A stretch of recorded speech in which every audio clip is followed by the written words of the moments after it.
సంగారెడ్డి జిల్లా జోగిపేట ప్రభుత్వ ఆసుపత్రిలో అగ్ని ప్రమాదం చోటు చేసుకుంది. రాత్రి 8 గంటల సమయంలో ఆసుపత్రిలోని ప్రధాన మందులు నిల్వ చేసే స్టోర్ రూంలో ప్రమాదవశాత్తు మంటలు చెలరేగాయి.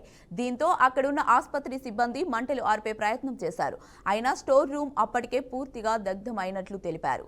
సమాచారం మేరకు సంఘటన స్థలానికి చేరుకున్న ఫైర్ సిబ్బంది 2 గంటలు శ్రమించి మంటలను అదుపులోకి తీసుకొచ్చారు.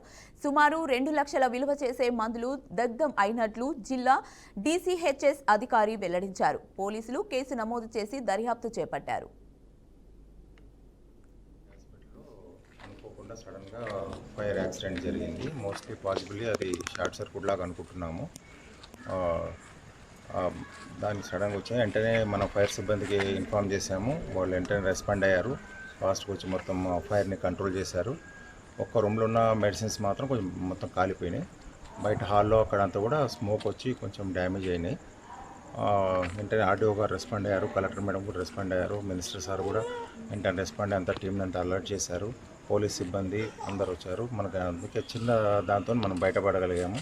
కొంచెం లేట్ అంటే ఇంకా పెద్ద డ్యామేజ్ అవుతుంది. సో మెడిసిన్స్ మాకు ఇప్పుడు ప్రాథమిక అంచనా ప్రకారం అరౌండ్ 2 lakhs వరకు డ్యామేజ్ అయినట్టు మాకు అనిపిస్తుంది. రేపు మార్నింగ్ మొత్తం మనం చూస్తే తెలుస్తుంది. అందులో స్టోర్లో ఉన్నదే 3 lakhs వరకు ఉందని చెప్తున్నారు ఫార్మసిస్ట్ గారు. సో హాల్లో కొంత రూమ్ మొత్తం కాలిపోయింది. అందులో సర్జికల్ ఐటమ్స్ ఉండే అంటే కాటను, సిరింజెస్ అవి ఉన్నాయి. అది అరౌండ్ 50,000 to 60,000 అని చెప్తున్నారు ఫార్మసిస్ట్ గారు. బయట హాల్లో కూడా కొంత 1 lakh వరకు ఉంది. అది కూడా కొంచెం అంటే స్మోక్ వచ్చి మరి రేపు చూసి క్వాలిటీ వాళ్ళకి అసెస్మెంట్ చేసి ఇట్ ఈస్ యూజబులా నాట్ యూజబులా చూసేసి మనం దాన్ని అంచనా వేస్తాము. సో మాకు వెంటనే ఆర్డీఓ గారు ఇక్కడ పోలీస్ సిబ్బంది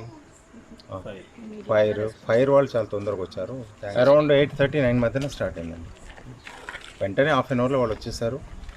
ఇది క్వార్టర్స్ బయట ఉంది కాబట్టి హాస్పిటల్ పేషెంట్లకు ఎలాంటి ఇబ్బంది జరగలేదు. ఇది పేషెంట్ వార్డ్స్ చాలా దూరంగా ఉంది కాబట్టి మనకు ప్రమాదం తప్పింది. సో త్వరలోనే అందరూ అలర్ట్ అయ్యి స్టాఫ్ సిబ్బంది అందరూ వెంటనే పరిగెత్తి వచ్చి మా వాటర్తో మేము చేసాము. ఇంతనే ఫైర్ సిబ్బంది కూడా వచ్చి వాళ్ళు కంట్రోల్ చేశారు. చిన్నదాంతో అది ప్రాథమిక కేసు కూడా ఫైల్ చేశాము. రేపు పోలీస్ ఎంక్వైరీ జరిగిన తర్వాత అసలు ఏం జరిగిందా